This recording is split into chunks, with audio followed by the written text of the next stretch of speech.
The laughter around the dinner table froze when she reached for his hand. "You think you're clever," his mother hissed, her diamond ring catching the light, "but we know what you're after." The woman didn't answer. She just smiled, soft, wounded, unshaken. No one knew that the so-called gold digger sitting in their mansion owned more of the city than the walls surrounding them. If people judged you by what they thought you wanted, would they ever see who you really are? Hey everyone, welcome back to the channel. Get comfortable, because today's story will take you on a journey of judgment, love, and one unforgettable revelation. Before we dive in, I'd love to know where you're watching from. Drop your country or city in the comments below. And if you enjoy stories filled with emotion, redemption, and unexpected twists, make sure to give this video a big thumbs up. Your support helps us keep sharing powerful stories like this one. The city shimmered beneath soft evening lights, where laughter from the Clark family's annual charity gala spilled through tall glass windows. Waiters in black and white moved like shadows, trays gliding between clusters of polished smiles. Amid the dazzle of diamonds and designer suits stood a woman in a simple navy dress, Elena Navarro. She wasn't dressed to impress, she was dressed to disappear. Her hair, swept into a low bun, framed a face both calm and unreadable. To anyone watching, she seemed ordinary. To Noah Clark, she was magnetic. Noah noticed her before anyone else did. While his mother, Vivienne Clark, hovered among investors and socialites, Noah was leaning against the balcony railing, nursing a half-empty glass of champagne. That's when he saw her, standing by the silent auction table, studying the photographs of orphans the charity supported. She wasn't pretending to care, she cared.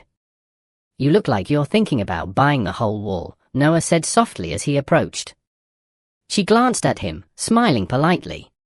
"I'm just thinking about how much one photograph can hold. A face, a dream, a story. Sometimes that's worth more than the frame around it." He wasn't expecting that answer. She didn't flirt, didn't fawn, she simply spoke, and it made him curious. "I'm Noah," he offered, extending his hand. "Elena," she replied. "Do you work with the foundation?" "Volunteer," she said. "Just helping where I can." Her eyes met his, and for a fleeting second, there was quiet understanding, two souls recognizing something unspoken. But across the room, Vivienne Clark watched like a hawk, her lips curving into a disapproving smirk. "Another one," she whispered to her friend. "They always come dressed like saints." The night unfolded with polite conversation and stolen glances. Noah found himself drawn to Elena's groundedness. While others bragged about investments and vacations, she spoke about the art of listening. "You must get tired of all this," she said, motioning toward the glittering ballroom. "The noise, the performance." "You have no idea," Noah replied, smiling. "Sometimes I feel like everyone's wearing masks." "Even you," she teased. He paused, looking down. "Especially me." That was the first time she saw the sadness behind his easy charm. And that was when something shifted. The following week, they met again, this time, not at a gala but at a quiet coffee shop tucked behind an old library. He ordered black coffee, she chose chamomile tea. They talked about everything except money. "I don't know why I'm telling you this," Noah confessed, "but sometimes I feel like I'm living someone else's dream, not mine." "Then live yours," she said gently. "What if mine doesn't fit the Clark legacy? Then maybe the legacy needs rewriting." It was her simplicity that disarmed him. She didn't ask about his company or his last name, she only asked about him. But simplicity, in the Clark world, was suspicious. By their third meeting, the rumors had begun. She drives an old car," one cousin sneered. "Probably saving every penny until she lands him." "A volunteer with perfect timing," another laughed. "Classic gold digger move." Vivienne didn't stop them. She listened, letting their words feed the fire of her judgment. That evening, she pulled Noah aside in their marble kitchen. "You don't know this woman," she warned. "She's not from our world." "Maybe that's the point," he said. "I'm tired of our world." "Don't be naive." Women like her see a name like Clark and smell opportunity. You've never even spoken to her. I don't need to, Vivienne replied sharply. I've seen her type. Noah clenched his jaw, frustration building. You've seen reflections of yourself, mother, not her. Her eyes flashed. You'll regret this. He didn't answer. Weeks passed. Noah and Elena grew closer. He took her to art galleries and small restaurants where no one recognized them. She showed him the side of the city he'd forgotten, the crowded food stalls, the river docks, the laughter of children playing with nothing but joy. With her, he was human again. One evening, as they walked along the riverside, she stopped to watch a group of kids chase a paper boat. Funny, she murmured. They're happy with something that will sink in minutes. Maybe it's not about how long it floats, Noah said, watching her. Maybe it's about who you're with while it does. She smiled softly. You sound like a writer. Maybe I just found my inspiration. She looked at him, her expression turning serious. Noah, if I told you something about myself, something that didn't fit what people expect, would it change how you see me? He reached out, brushing her hand. Try me. But she didn't. Not yet. The turning point came 2 months later, at the Clark family's autumn dinner.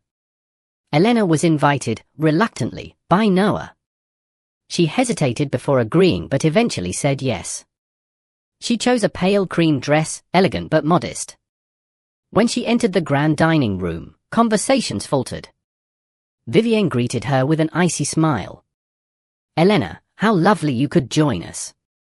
We were just discussing philanthropy. You must have opinions. I believe giving means nothing if you expect applause for it, Elena said softly. Well said, Noah chimed in, proud. But Vivienne wasn't done. As dinner unfolded, subtle jabs became daggers.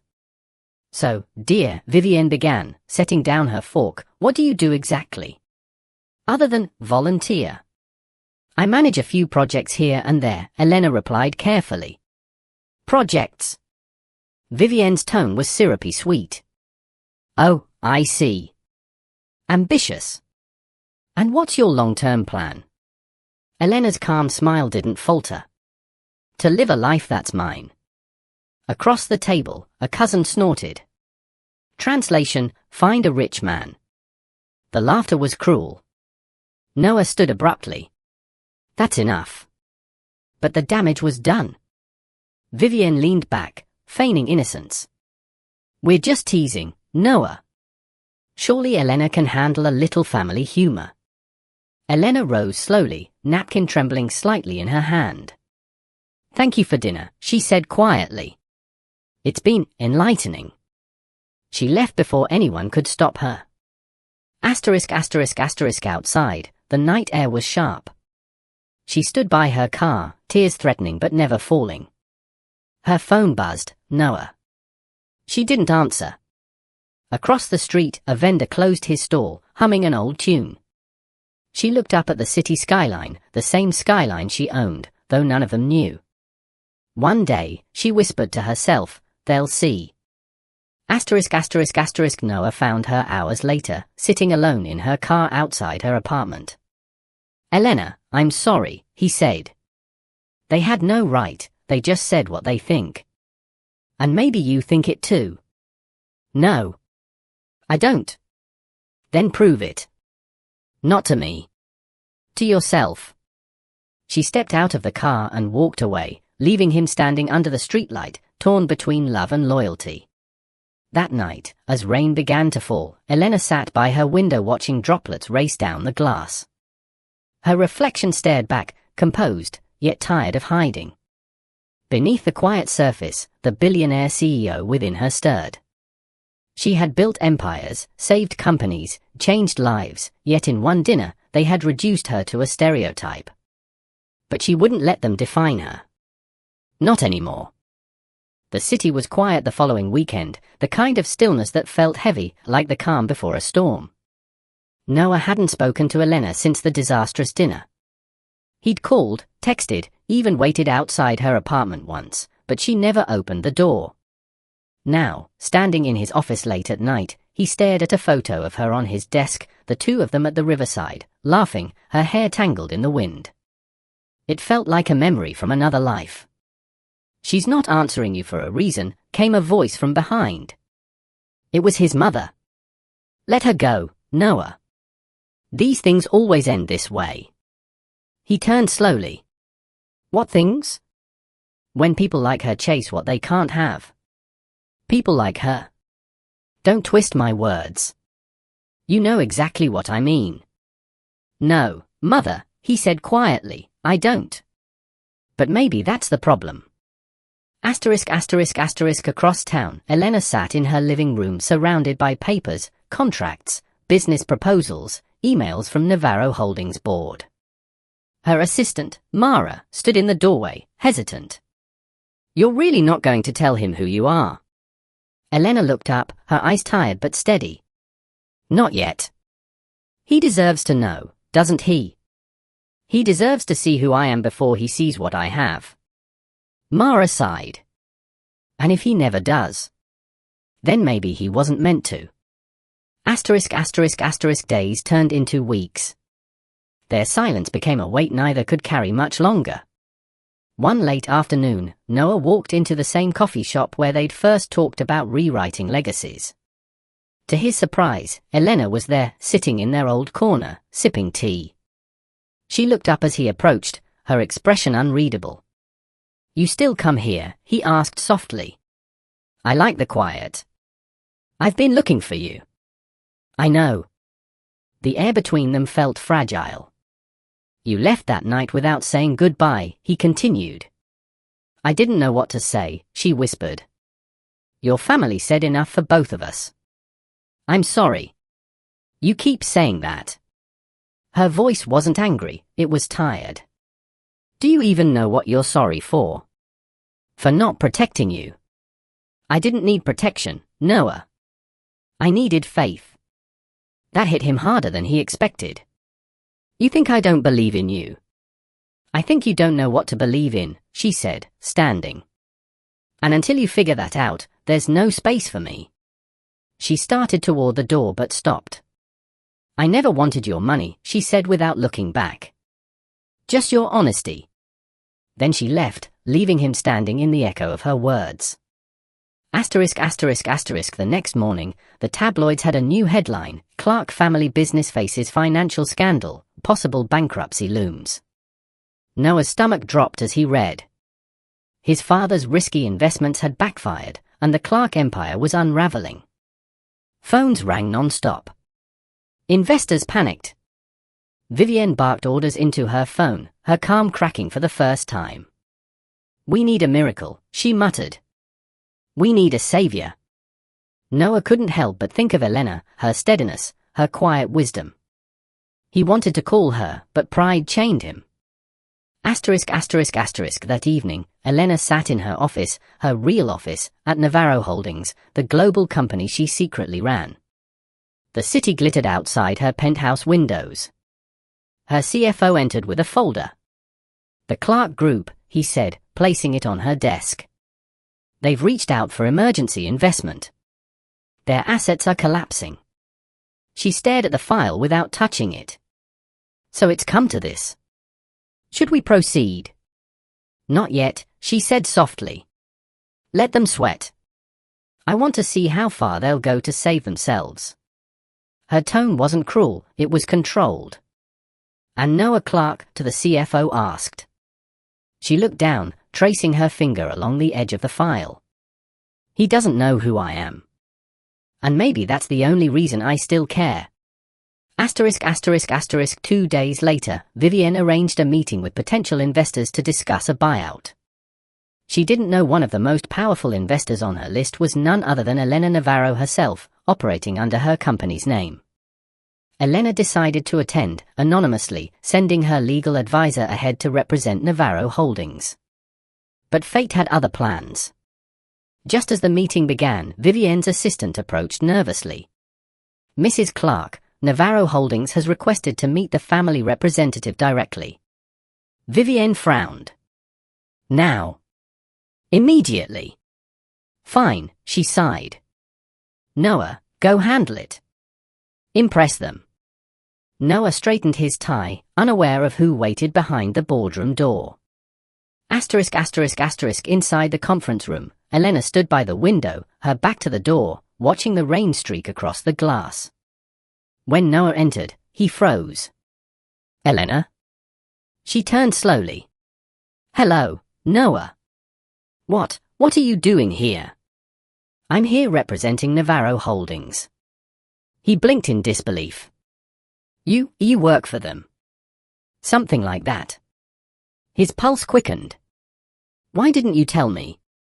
Would you have believed me? He took a step closer. You're saying you could have saved us this whole time? No, she said quietly.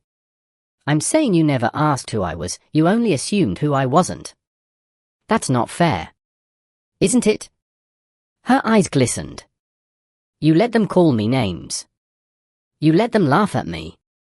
And you said nothing. Because I thought, exactly. You thought. You never knew. The silence between them stretched thin, electric. You said you wanted to be seen, he whispered. And I did see you, Elena. I just didn't know what I was looking at. Her voice softened. Then maybe now's your chance. She slid the contract toward him. This could save your family's company, if you want it. He stared at the document, realizing what it meant. Why would you help us after everything? She met his gaze. Because love doesn't turn cruel when it's hurt. It just learns where to stand. Asterisk asterisk asterisk outside, thunder rolled. Inside, two hearts stood on opposite sides of truth. For the first time, Noah saw Elena not as a mystery, not as a threat, but as a woman who had carried the weight of judgment with grace he couldn't comprehend. Elena, he said softly, please, let me explain. You don't owe me an explanation, Noah. You owe yourself the truth. She turned to leave, pausing at the door. The world shouted gold digger, she said. But the only thing I ever wanted was something money couldn't buy, respect. Then she was gone. That night, Noah sat alone in the dark boardroom, staring at the signed proposal she'd left behind. Her name, Elena Navarro, was printed on the top line in bold, corporate font. He whispered it under his breath, as if tasting it for the first time. Elena Navarro, he murmured. What else don't I know about you? Outside, the storm finally broke, rain pounding against the glass like the sound of a heart learning how to break and rebuild all at once. The rain hadn't stopped for 3 days. It poured over the Clark headquarters as though the heavens themselves were cleansing everything fake and fragile. Noah hadn't seen Elena since the meeting. He replayed every word she said. You never asked who I was, you only assumed who I wasn't. That sentence followed him everywhere. It echoed in the elevator, in his sleepless nights, even in his morning coffee. Guilt was a bitter companion. Yet pride, the Clark pride, was louder. You should be grateful she even offered that deal, said his father, pacing across the study. We'd have lost everything if not for Navarro Holdings. I didn't accept out of gratitude, Noah replied. I accepted because it was the right business move. Business? Vivienne scoffed. Don't delude yourself. That woman planned this. She's manipulating you. You mean saving you? You really think she did it out of kindness? Vivienne's voice hardened. No woman hides something like that unless she has something to gain. Noah stared at her, something breaking inside him. You've spent your life thinking everyone wants what you have. Maybe that's why you've never had anyone who just wanted you. Vivienne froze, wounded pride flashing in her eyes. You're defending her. I'm defending the truth. Her truth is a performance. Her truth built an empire, he snapped. While ours is collapsing because we couldn't see past our own egos. Asterisk asterisk asterisk across town, Elena sat at her desk, staring at a bouquet of white lilies delivered anonymously. She didn't need to read the card to know who sent them. I'm sorry. Please talk to me. N. She closed her eyes. He still doesn't understand, she murmured. He's apologizing for the symptom, not the sickness. Mara, her assistant, looked up. You're still thinking about him. I'm thinking about the part of me that still believes people can change. And? I don't know if that part is foolish or faithful. Mara smiled faintly. Sometimes, it's both. ***** days passed. The world began whispering again, this time in reverse. The gold digger was the billionaire all along. Headlines exploded across social media. Elena Navarro exposes Clark family hypocrisy. The billionaire who pretended to be ordinary. Her face was everywhere, photos from the gala, the dinner, even candid shots of her with Noah. Every outlet had a different version of the story. Some called her inspiring. Others called her manipulative. Fame was never her goal, but now the truth had turned into a spectacle. She stared at the headlines, heart heavy. The truth, she whispered, shouldn't have to humiliate anyone. ***** at the Clark estate, Vivienne paced in outrage. She leaked this. She's destroying us. She didn't leak it, Noah said quietly. She doesn't need to. The world loves stories like this. She made us look like fools. Maybe we acted like them. You will end this relationship, Noah. Publicly. I can't. You will. No, he said firmly, for the first time in his life defying her completely. You don't get to dictate who I respect. Respect, she spat. She lied to you. She didn't lie, she waited.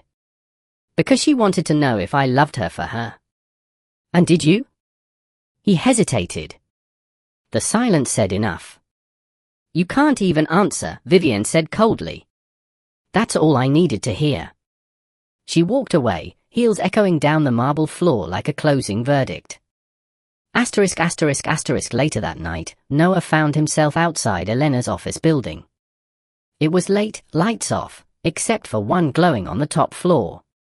He hesitated before calling her. To his surprise, she answered. You shouldn't be here, she said before he could speak. I needed to see you. You've seen enough. Elena, please, Noah, she interrupted softly. Do you know why I hid who I was? Because you didn't trust me. No, she said. Because I wanted to know if I could trust myself to love you, not the idea of you. He frowned, confused. What does that mean? It means I've spent years surrounded by people who see me as a transaction, a signature, a name that opens doors. You were the first person who made me forget all of that.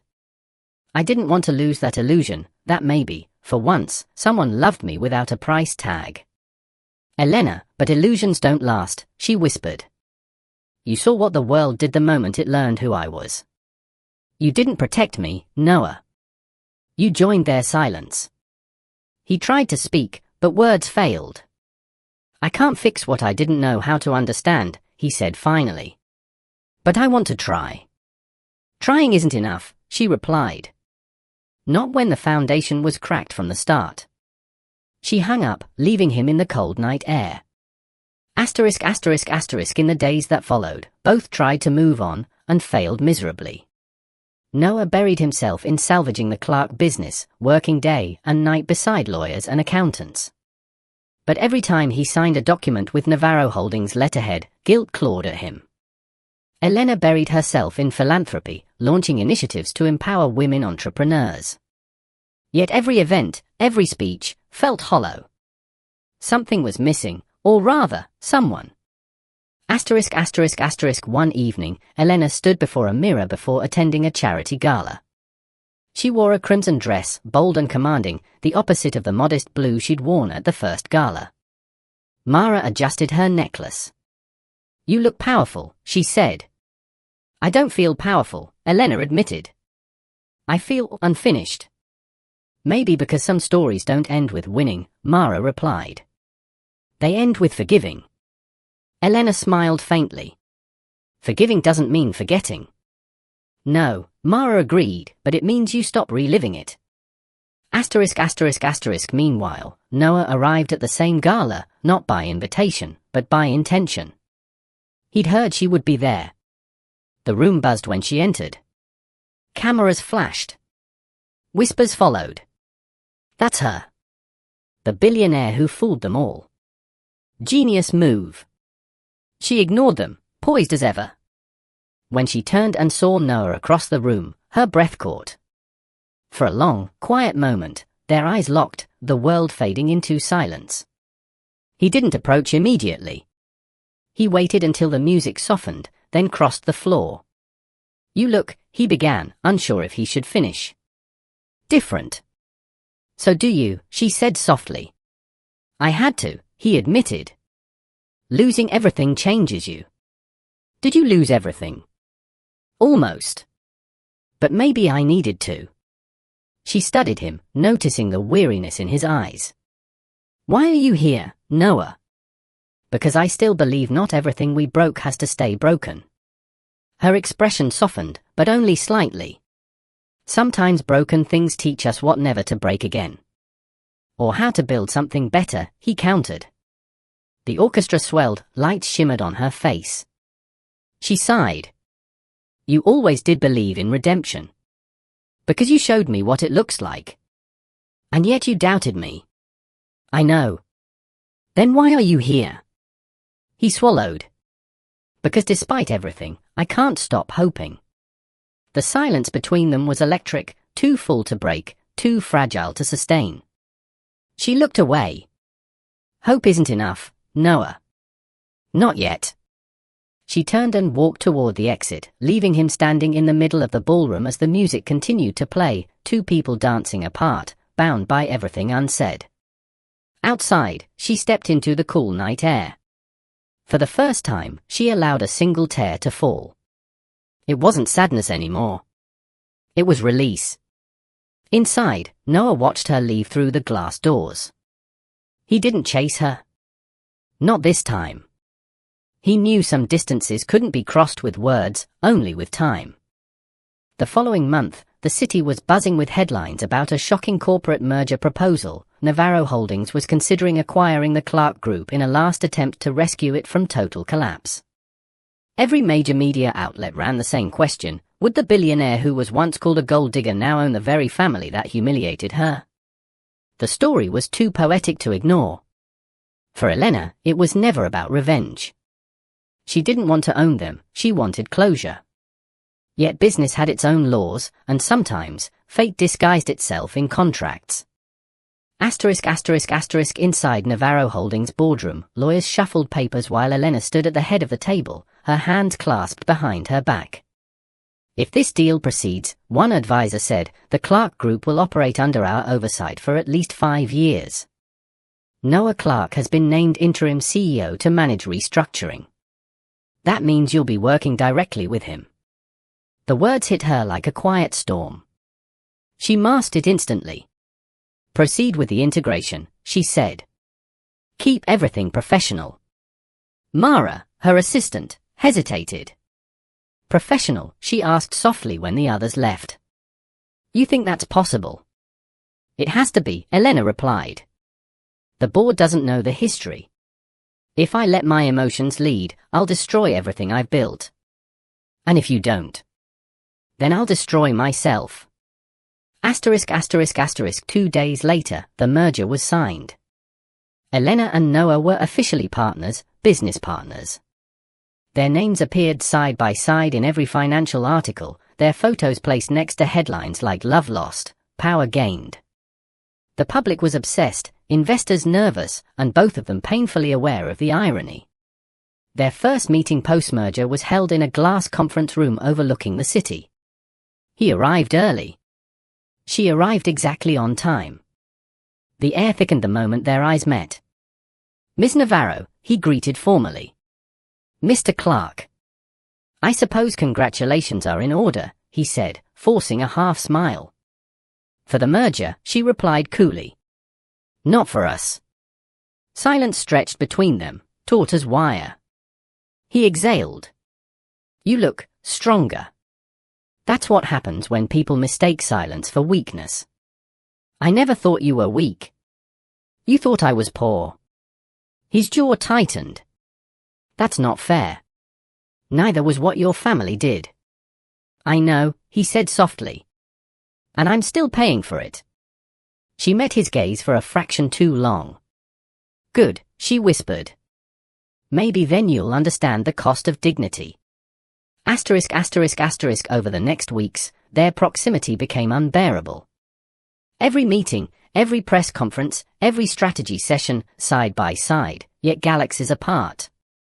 He would hold the door open, she'd walk through without acknowledgement. She would make a brilliant point in a meeting, he'd nod silently, fighting the urge to tell her how proud he was.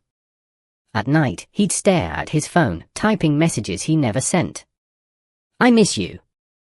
I'm sorry. Do you ever think about us? Then deleting them all. She did the same. Her phone lit up with his name almost daily, in reports, in memos, in press releases, but never in her messages. Asterisk. One evening, after a long day of negotiations, a thunderstorm trapped them both inside the Navarro Tower. Power flickered. The city lights blurred through rain-streaked windows. Everyone else had gone home, leaving only two stubborn souls in the dark. Noah leaned against the window, watching lightning cut across the skyline. Seems the universe enjoys irony, he murmured. Elena didn't look up from her laptop. How so? We couldn't be further apart emotionally, yet here we are, trapped in the same tower, running the same company. That's not irony, she said. That's business. Is that what we were too? Business? She stopped typing. Don't do that, Noah. Do what? Turn this into a memory. We're not them anymore. Maybe we could be, he said softly. If you let me in again. You had your chance. I didn't know what I had. And now you do, she replied, closing her laptop. But it's too late. He took a step toward her. I don't believe in too late. Then you've never been truly hurt. Their eyes met in the dim light. The storm raged behind them, thunder rolling like the echo of everything they hadn't said. Asterisk. Suddenly, the lights went out completely. Power failure. The building plunged into darkness. She exhaled sharply. Backup generators should, they'll take a few minutes, Noah said. Don't move. I'll find the flashlight. I'm fine. You hate the dark. I don't, but he was right. She froze, memories flooding back, her father's hospital room the night the lights had gone out before his last breath. She hated the dark because it reminded her of loss. Elena? His voice was close now, calm, grounding. It's okay, he said softly. You're safe. Don't, she started, but her voice trembled. Elena. His hand brushed hers in the darkness, steady, warm. For a heartbeat, she didn't pull away. The air between them shifted, no longer cold, no longer hostile. Just two people stripped of pretense. Do you ever get tired? She whispered. Of what? Of pretending we don't feel anything. The emergency lights flickered back on, painting them in a pale glow. His eyes met hers. Every day. Asterisk. She stepped back, the moment breaking like glass. This changes nothing, she said. It changes everything, he replied. You can't keep pretending this merger is just business. It is business. Then why are you shaking? She glanced at her hands, trembling. Because I hate you for making me remember what I was trying to forget. And I love you for making me want to remember everything, he said, voice low, trembling. For a long moment, neither moved. Then her phone buzzed, shattering the silence. She answered quickly, a call from the board. When she hung up, her voice was steady again. We have to prepare for the press conference tomorrow. The merger announcement. Elena, good night, Mr. Clark. She left before he could say another word. Asterisk. The next morning, the world watched live as Elena and Noah stood side by side at the press conference, smiling for the cameras. Behind the polished expressions, tension burned. "We're thrilled to announce a partnership built on mutual respect and shared vision," she said smoothly into the microphone. He glanced at her, that one phrase, mutual respect, slicing through him like truth disguised as irony. When the cameras stopped flashing, she turned to leave. He caught her hand, not tight, just enough to stop her. "Elena," he said softly, "you said last night that pretending is exhausting. So stop pretending you don't still care." She looked up at him, eyes unreadable. "Caring doesn't mean forgiving." "Then what does it mean?" "It means I still feel what I wish I didn't." She pulled her hand free and walked away, leaving him standing among microphones and echoes of what used to be love. That night, back in her penthouse, Elena stood on her balcony overlooking the city. Below, the lights of Navarro Holdings glowed like constellations, each one a symbol of the empire she'd built. But for the first time, she wondered if power without peace was worth anything. She whispered into the wind, "What's the point of winning if it costs you the one person who made you feel human?"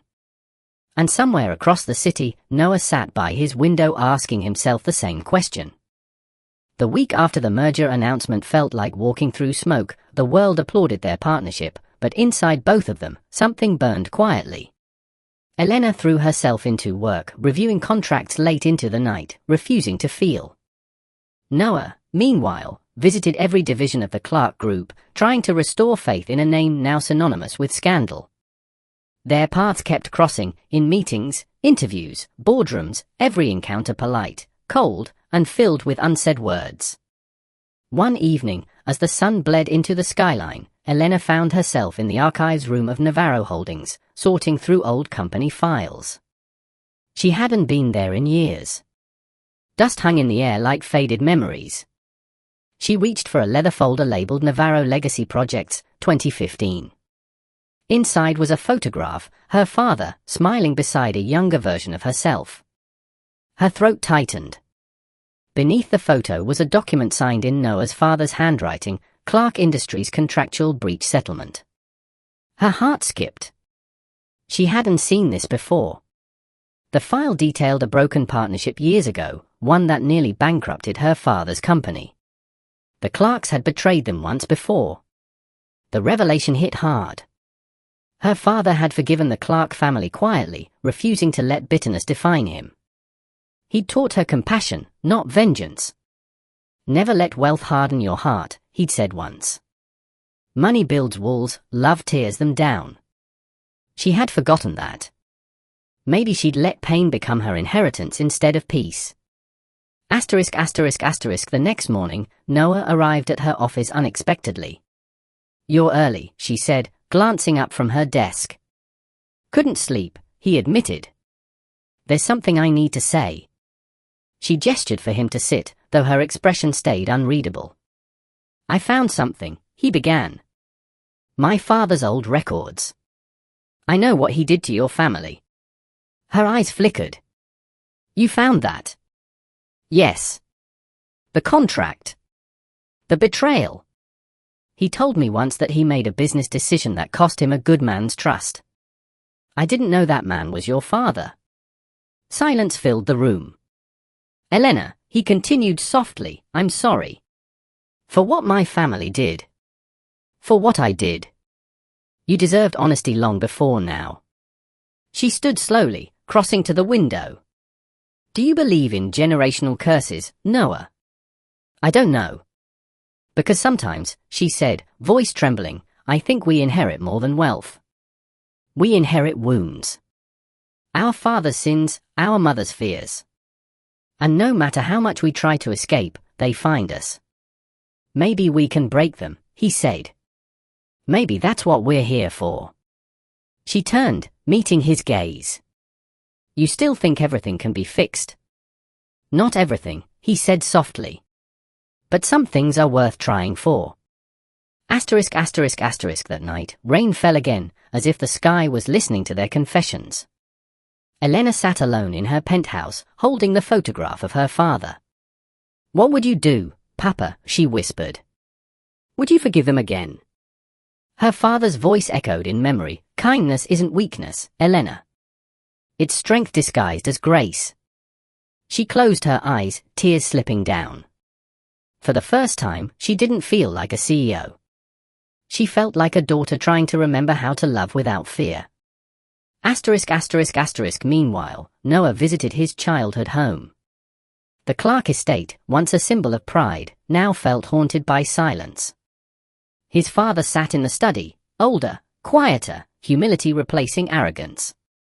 "You've been busy," his father said softly. "Trying to clean up what we broke." "You knew, didn't you?" Noah asked. "About Navarro Holdings. About her father." The older man sighed. "Yes. I wronged him. And when he died, I thought the debt would die with him. It didn't," Noah said. "It lives in me. And her."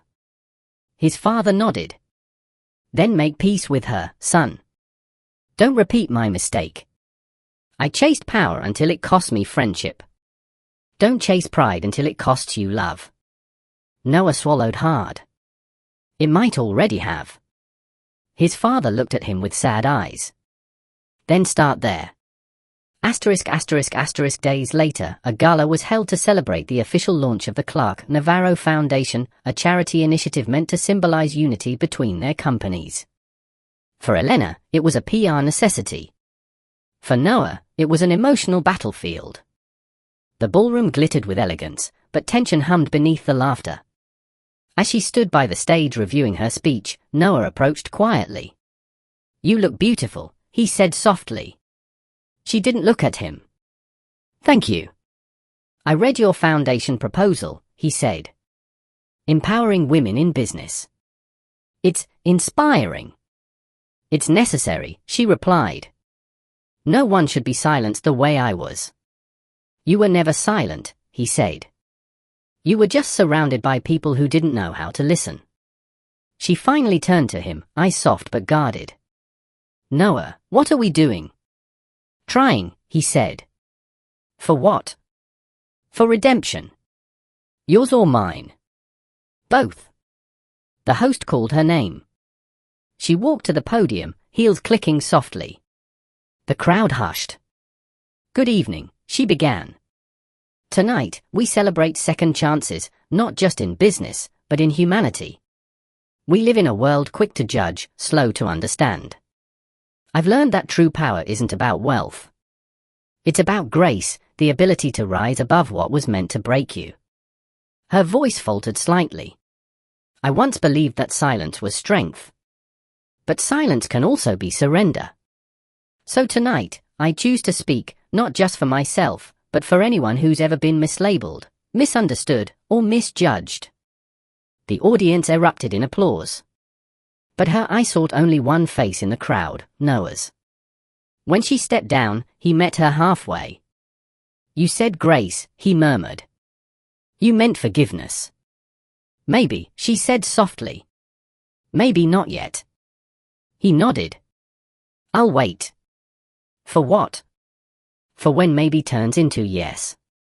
Later that night, after the guests had gone, Elena lingered on the empty stage. The city lights shimmered beyond the glass walls. Noah appeared beside her, holding 2 glasses of champagne. "To peace," he offered. She hesitated, then clinked her glass against his. "To understanding." "That's a start," he said. "Maybe the rest will come." She smiled faintly. "You really believe that?" "I have to," he said. "Because believing in you is the only thing that makes sense anymore." For a moment, everything was still, no cameras, no judgment, no masks. Just 2 people, standing in the ruins of pride, daring to imagine rebuilding. That night, as she watched the city fade into dawn, Elena whispered to her father's photo again, "Maybe I'm ready to forgive." The merger was now months old, and despite all odds, Clark and Navarro Enterprises was thriving. The press, once eager to exploit every tension between them, had shifted its tone, once rivals, now revolutionaries. Yet beneath the headlines and stock charts, something more fragile and more dangerous was quietly growing between Elena and Noah. Every morning, they shared brief, polite exchanges in the boardroom. Every evening, those exchanges stretched into strategy talks, laughter, and, slowly, honesty. One afternoon, while reviewing a new philanthropic project, Noah noticed Elena rubbing her temple. "You've been at this since 6, he said gently. "You need a break." "Deadlines don't wait for breaks," she murmured. "Neither does burnout," he replied, closing her laptop with quiet defiance. "Come on. I know a place." She frowned. "You think I'll follow you anywhere, don't you?" He smiled faintly. "Only if you still trust me enough to." She didn't answer, but she stood and followed him anyway. He drove her to a quiet part of the city, far from skyscrapers and flashing lights. The car stopped in front of an old cafe, tucked behind ivy-covered walls. The sign read The Glass Garden. Inside, soft music played and sunlight poured through a glass ceiling.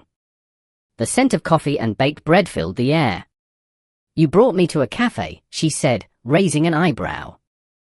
"Not just any cafe," he said.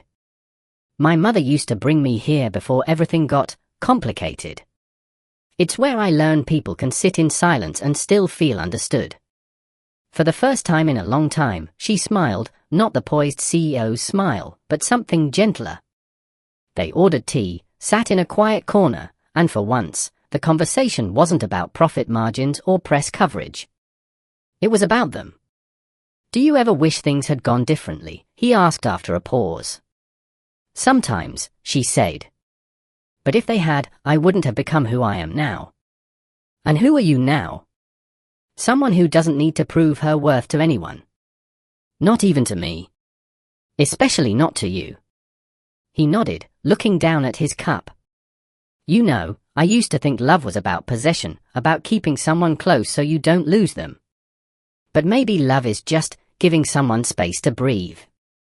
She studied him quietly. "That's a mature thought for the man who once let his family decide who he could love. I've grown since then." "Prove it." "How?" "Listen," she said. "Just listen." And so he did.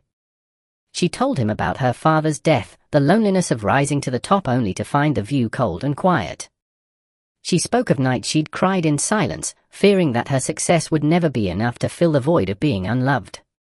He said nothing, only reached across the table, his fingers brushing hers briefly, reverently. "I didn't know," he whispered. "Because you never asked," she replied. "You were too busy believing what others told you about me." "I was a coward," he admitted. "And I was proud," she said softly. "Maybe we both built walls at the same time." "Maybe," he said. "But it feels like we're finally opening a door." After that day, things shifted, subtly, beautifully. Meetings grew warmer. Their glances lingered longer. The board noticed the change, whispering of renewed synergy. What they didn't see were the quiet dinners, the shared laughter, or the night he found her crying alone after reading an old letter from her father. "He said he wanted me to find someone who saw me for who I am," she whispered. "Do you think he'd approve of me?" Noah asked gently. "If you keep listening like that," she said through tears, "maybe he would." They spent that night talking until dawn, about their parents, their fears, their regrets. For the first time, their words weren't weapons, they were healing. One evening, as they left the office late, a street musician played violin by the corner. Elena paused, entranced by the melody. "That's my father's favorite song," she murmured. "He used to hum it when he worked." "Then let's honor him," Noah said softly, offering his hand. "Here? In the street?" "Why not? You're the CEO, you make the rules." She laughed, shaking her head, but took his hand anyway. They danced under the streetlight, no music but the violin, no audience but the stars. For a few minutes, there were no mergers, no memories, no pain. Just her, him, and the music. When the song ended, she looked up at him. "You're not the same man I knew before." "I hope not," he said. "That man didn't deserve you."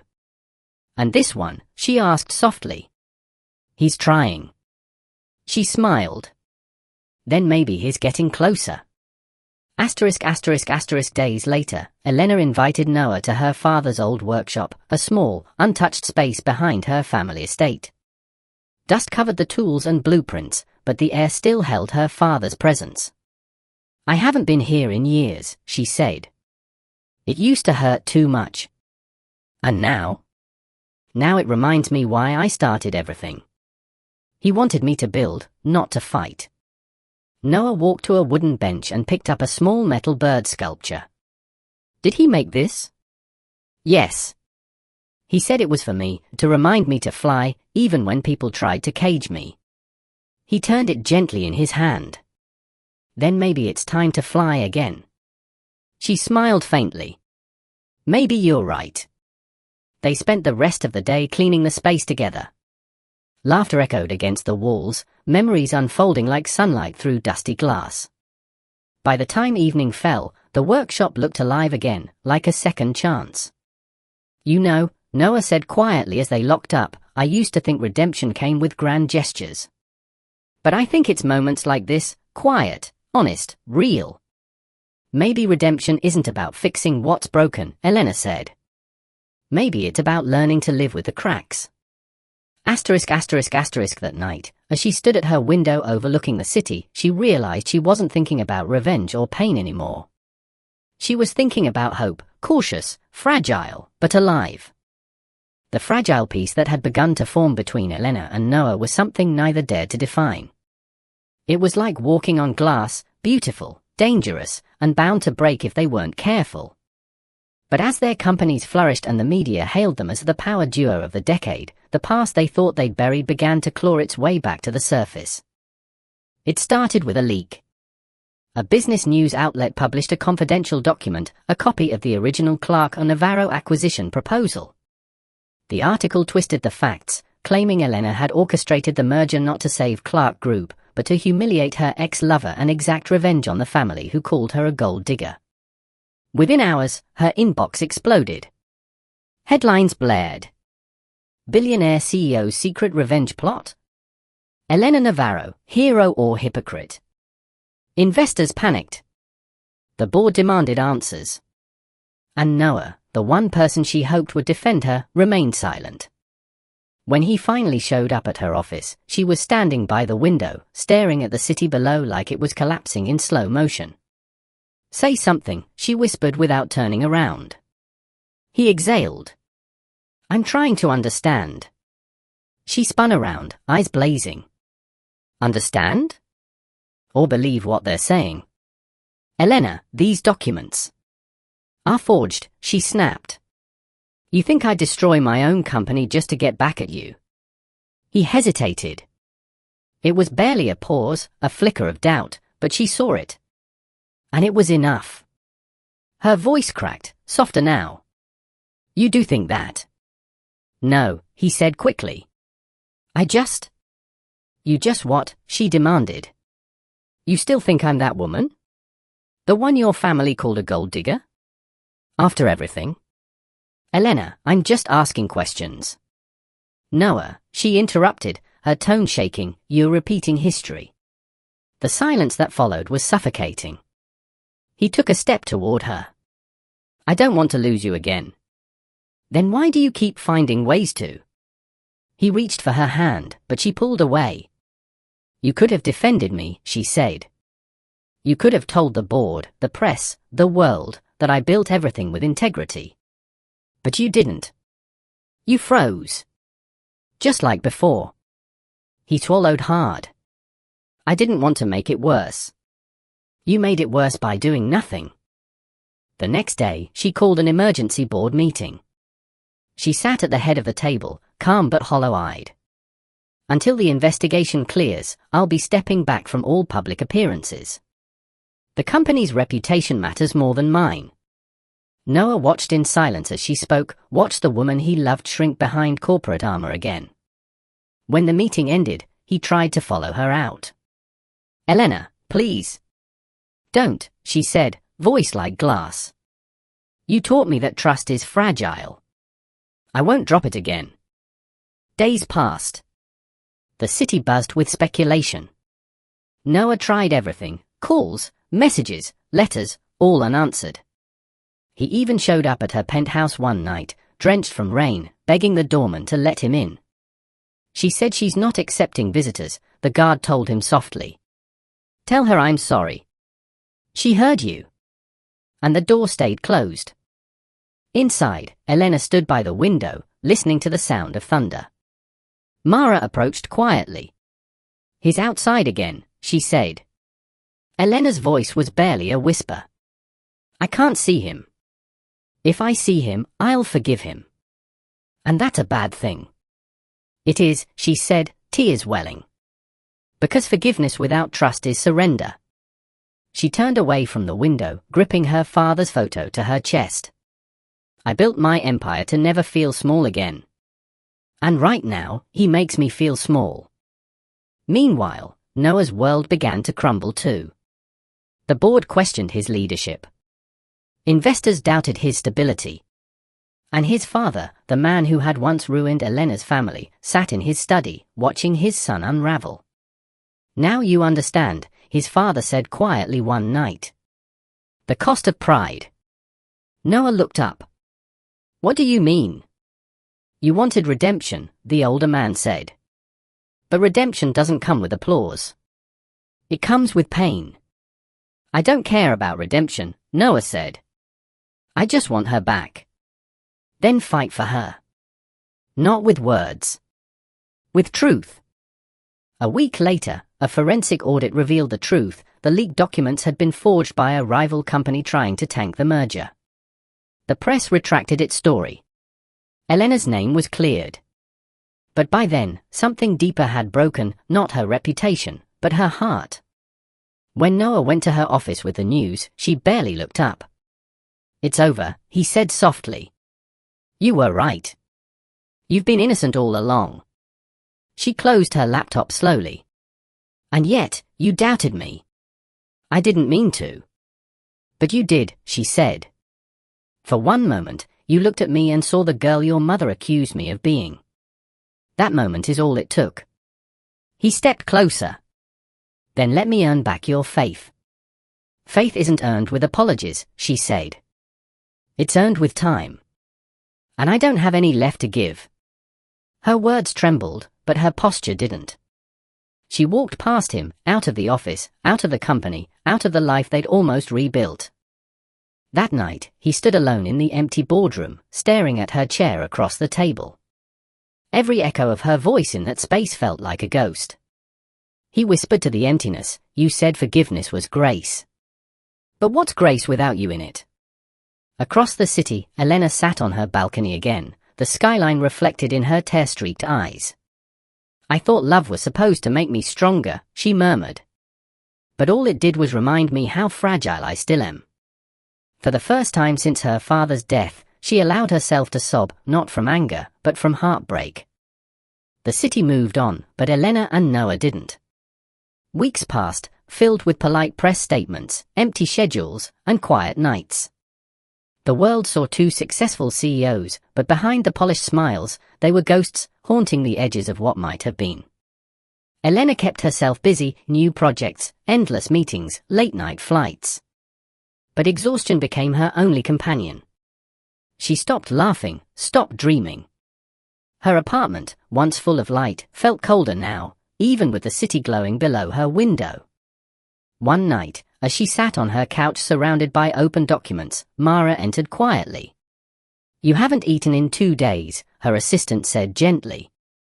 Elena didn't look up. I'm fine. No, you're not. Mara hesitated before adding softly, he came by the office today. Again. Elena froze. What did he want? To talk. There's nothing left to say. Mara gave her a long, steady look. Maybe not to him. But maybe to yourself. When she left, the silence was deafening. Elena's eyes drifted to the metal bird sculpture, the one her father made. Its wings were open, ready to fly. She whispered, you told me to rise, Papa. But how do I fly when forgiveness feels heavier than anger? Across the city, Noah sat in his office, the lights dim, the world outside blurred by rain. His father's words echoed in his mind, fight for her, not with words, but with truth. He had lost everything once before by staying silent. He couldn't make that mistake again. He stood, grabbed his coat, and left. It was near midnight when the doorbell rang. Elena opened it, startled. Noah stood there, drenched, breathless, his tie undone, eyes raw with exhaustion and hope. "I had to see you," he said softly. She crossed her arms, shielding herself. "You shouldn't be here." "Probably not. But I couldn't keep pretending this was over." "It is." He took a small step closer. "No, it's broken." "There's a difference." "Same thing." "No," he said. "Broken means it can still be fixed." She sighed, shaking her head. "You think everything can be fixed with the right words." "No," he said quietly. "This time, it's not about words." He pulled a folder from his coat, a report. "It's about actions." He laid it on the table. "This is every piece of evidence proving the leak was fake, who did it, and how they tried to frame you. I wanted you to have it directly, not from the lawyers, not from the media. From me." She didn't touch it. "Why?" "Because I needed you to know that I finally fought for you, not against you." Her voice was barely a whisper. "You're late, Noah." "I know," he said. "But I'd rather be late fighting for you than on time giving up." She turned away, tears filling her eyes. "Do you even understand what it cost me to believe in you again? You were supposed to be my safe place, and instead you became my reminder of everything I lost." He swallowed hard. "And you were the only thing that made me want to be more than what I was." "You still are." She shook her head. "You can't just walk back in here and say that like it fixes everything." "I know," he said, stepping closer. "But I also know that you don't look at me with hate anymore. You look at me like you're trying not to remember why you loved me." Her breath caught. "Don't." "Why not?" he whispered.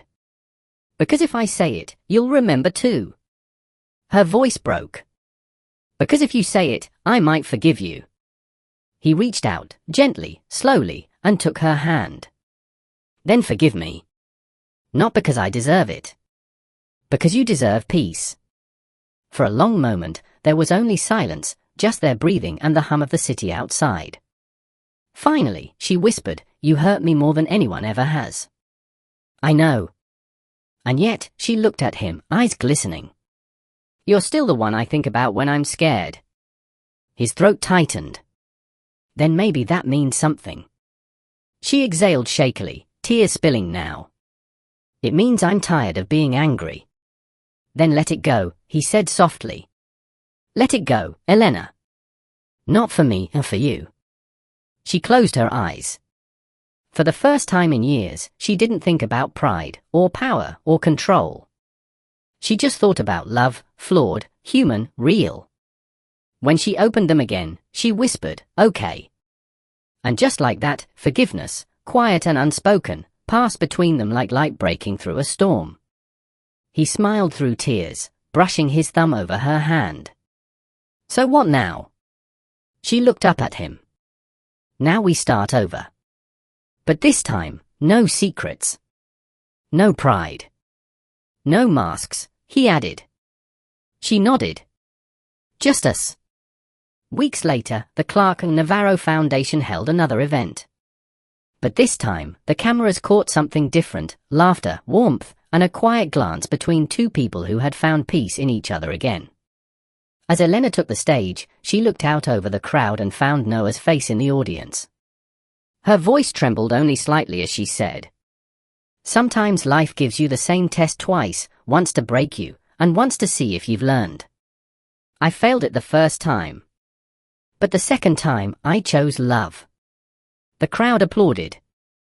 But her eyes stayed locked on his, and in that silent exchange, everything was said.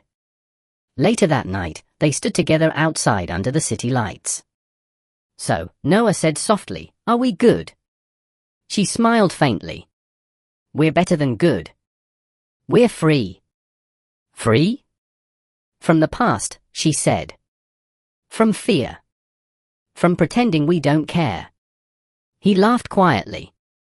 That sounds like love.